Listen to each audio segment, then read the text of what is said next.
Lendo Wine Stars è un'iniziativa che è stata così programmata da circa 2 o 3 anni e che ha visto il suo format cambiare nel tempo. E siamo passati dagli incontri B2B tradizionali con gli operatori esteri e siamo arrivati oggi a presentare un docufilm. Questo cambiamento è dovuto soprattutto ad un fatto e mi fa piacere avere qui con noi Patrizio Roversi, perché non è più solo una questione enogastronomica, ma dobbiamo sempre più stare attenti al turismo e vedere l'enogastronomia come un drive fondamentale per il turismo.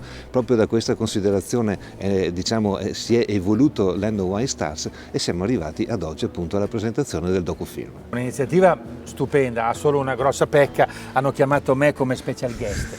Io sono semplicemente braccia rubate all'agricoltura, però volendo anello di congiunzione tra l'agricoltura e il turismo. Giustissimamente hai sottolineato che ormai il legame è indissolubile. Perché? Ma perché l'agricoltura ha un bisogno assoluto del turismo, perché permette di veicolare in vendita diretta, eccetera, eccetera, i prodotti dell'agricoltura, dare valore a questi prodotti. D'altra parte il turismo senza l'agricoltura, che in qualche modo mantiene l'ambiente, mantiene il territorio, non avrebbe motivo d'essere. Quindi sono due elementi assolutamente legati. Essendo io un nomade del territorio che vado in giro a parlare di agricoltura e naturalmente anche di prodotti tipici, sì, diciamo che sono molto solidale con lo spirito della vostra iniziativa.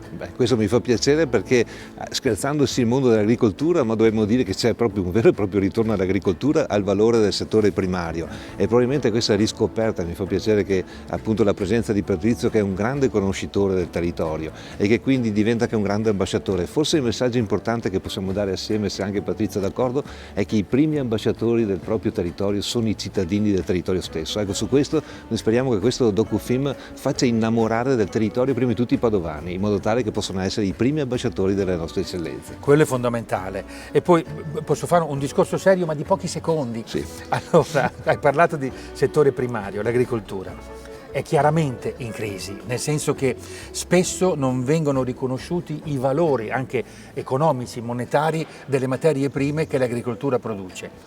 Cosa si può fare? Valorizzare, trasformandoli, questi prodotti, queste materie prime, in prodotti tipici, che sia il vino, che sia un formaggio, che sia quello che vuoi, un prodotto trasformato al quale il turismo, iniziative come la vostra, danno valore. E danno valore da tutti i punti di vista, sia economico che anche culturale, per il valore che ha, per la tradizione che rappresenta. Quindi la comunicazione in questo diventa essenziale. Il vostro docufilm è estremamente bello, rappresentativo e racconta anche il rapporto tra la città, Padova, e i suoi dintorni agricoli. Rapporto essenziale, che è sempre stato da queste parti storicamente importantissimo. Quindi non ci rimane che augurare una buona visione.